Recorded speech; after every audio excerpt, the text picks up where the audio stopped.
Quand j'étais une petite fille, j'habitais avec mes parents et mon petit frère dans une grande maison, qui était à l'origine une ancienne station de police. Qu'on soit d'accord, la maison était très belle, mais quelque chose à son sujet était étrange. Tout a commencé quand j'étais bébé, et que je ne pouvais pas dormir dans une chambre bien précise. Mes parents ont donc dû me faire dormir dans une autre chambre. C'est mon petit frère qui a écopé de la chambre qui m'effrayait tant en tant que bébé. Quelques années plus tard, en grandissant, je faisais de terribles cauchemars, et même de la paralysie de sommeil. Il y avait cet homme qui n'arrêtait pas de me rendre visite la nuit. Dans mes rêves, il était toujours en train de me pourchasser, et j'avais tellement peur de lui que je criais, pleurais et frappais la porte de mon placard dans mon sommeil. J'essayais toujours de lui échapper dans ses rêves. Cet homme était aussi le démon de mes paralysies de sommeil. Il adorait me terroriser. Il s'asseyait sur mon lit et me regardait fixement avec cet horrible sourire. À chaque fois que j'essayais de parler, je découvrais que j'étais muette. À chaque fois que j'essayais de bouger, je découvrais que j'étais paralysée.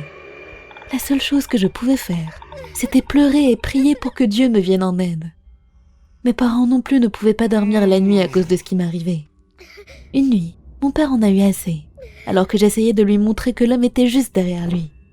Bien sûr, il ne m'a pas cru. Le pire était que je pouvais sentir sa présence à n'importe quel endroit où j'allais dans la maison. C'était terrible. Je sentais en permanence qu'il était juste derrière moi. Je voyais une silhouette noire du coin de l'œil, et je le sentais en train de me suivre dans les couloirs et les escaliers, observant mes moindres faits et gestes. Je courais toujours en me déplaçant pour éviter qu'il me rattrape.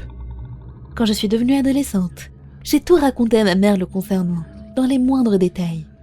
Son visage est devenu tellement blanc qu'il en était presque effrayant. C'est là qu'elle m'a révélé que notre maison était un ancien commissariat. Et dans ce commissariat, il y avait un policier qui n'était pas du tout amical, et qui était un vrai pervers. Lorsqu'il est décédé, son esprit est revenu dans le commissariat, à savoir notre maison, et n'a jamais pu trouver la paix éternelle. Elle m'a également dit que le bureau de ce policier se trouvait dans la pièce où je n'arrivais pas à dormir en tant que bébé, la chambre qui est actuellement celle de mon petit frère. Ma mère avait aussi vu cet homme, et elle aussi pouvait sentir sa présence écrasante. Il s'est avéré que mon frère aussi l'avait senti, et cette découverte a gelé le sang dans mes veines. Je l'ai appris pendant une conversation que j'ai eue avec lui l'année précédente, alors qu'il avait 15 ans. Il m'a dit que cet homme lui criait de dégager de son bureau. Mais mon frère, plus courageux que moi, lui répondait « Non, c'est ma chambre désormais, vous êtes mort. Il est temps de partir, monsieur. » Petit à petit, ils ont commencé à mieux s'entendre, et avaient même des conversations. J'étais tellement choquée en l'apprenant. Mon frère avait dû vivre avec cet homme horrible pendant des années dans sa chambre. Je lui ai demandé pourquoi il n'en avait jamais parlé à personne avant, en supposant qu'il avait été terrorisé. Mais la réalité était qu'il n'avait pas osé en parler à nos parents, parce qu'il savait qu'ils n'allaient pas le croire. Nous avons déménagé de cette maison à la naissance de ma petite sœur, et il n'y a aucun esprit dans notre nouvelle maison, j'arrive à le sentir. Je suis tellement soulagée que ce cauchemar soit enfin terminé. Nous avions habité là-bas pendant 8 ans. Les 2 premières années après notre déménagement, l'homme a rendu visite à mon frère, pour lui demander comment il allait. Mon frère m'a dit qu'il ne lui faisait plus peur du tout, et qu'il était même devenu très amical vers la fin. Cela fait plusieurs années qu'il ne l'a pas vu, et il pense que le policier a enfin pu trouver la paix éternelle.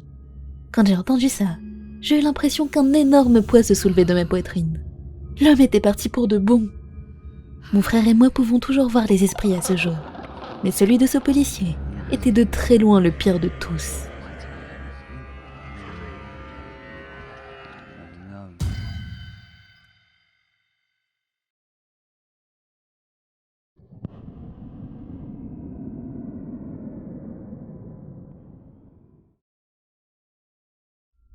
Wen est un étudiant international chinois, vivant à Sydney, en Australie.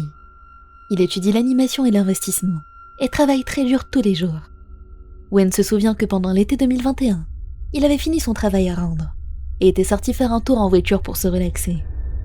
Il est passé sur une route qui traversait un parc national, complètement plongé dans les ténèbres. Même avec ses phares, il ne voyait pas bien loin devant, et l'atmosphère était horrible. Après quelques minutes, il a fini par ralentir, parce qu'il était dans une route de montagne. Il a soudainement aperçu quelque chose de blanc au milieu de la route. Effrayé, il a écrasé les freins. La chose blanche était une fille. La colère prenant le pas sur la peur, il lui a demandé en criant ce qu'elle faisait là. Puis il a remarqué qu'elle pleurait, et elle a supplié Wen de la laisser monter. Wen a cédé et lui a ouvert. La fille semblait terrorisée. Elle lui a demandé de démarrer de suite, et Wen s'est exécuté, constatant qu'ils étaient toujours seuls sur la route. Sur le chemin, il lui a demandé où elle voulait aller. Mais la fille était toujours autant effrayée, et a marmonné quelque chose qu'il n'a pas compris.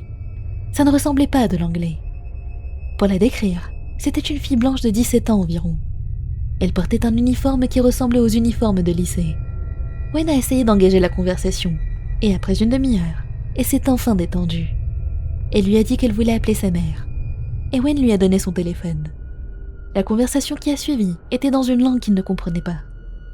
Pour le restant du trajet en voiture, ils ne se sont plus échangés un mot. Wen a essayé d'appeler la police, mais la fille a refusé.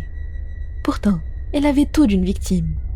Une fille seule au milieu de nulle part en pleine nuit, sans chaussures, sans sac. On aurait dit qu'elle avait été kidnappée. Wen a décidé de s'arrêter à une station-service ouverte 24 heures. Il est sorti de sa voiture pour aller lui acheter à manger. Avant de s'éloigner, il lui a jeté un coup d'œil pour s'assurer qu'elle était bien installée. Et la fille lui a lancé un merci reconnaissant. À la grande surprise de Wen, elle n'était plus là à son retour. Tout ce qu'il restait de son passage était un peu d'eau sur le siège. Il n'y avait personne d'autre dans la station-service, et il n'avait aucune idée comment elle avait pu disparaître aussi vite. Il a fini par appeler la police, qui sont venus inspecter sa voiture et les environs, mais il n'avait aucune réponse à lui donner. C'est là qu'il s'est souvenu que la fille avait appelé avec son téléphone, et que le numéro était toujours dans son historique.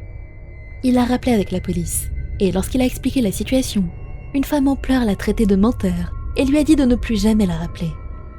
Une semaine plus tard, Wen a reçu un appel de la police pour lui donner une terrible nouvelle. Une famille d'immigrants venus de Grèce avait une fille, mais elle était décédée il y a de cela 30 ans. Elle avait 17 ans et avait été kidnappée et assassinée par son petit ami, à l'endroit où Wen avait trouvé la fille. Elle correspondait également à la description, et le numéro de téléphone était celui de la mère. Wen ne l'a plus jamais revue.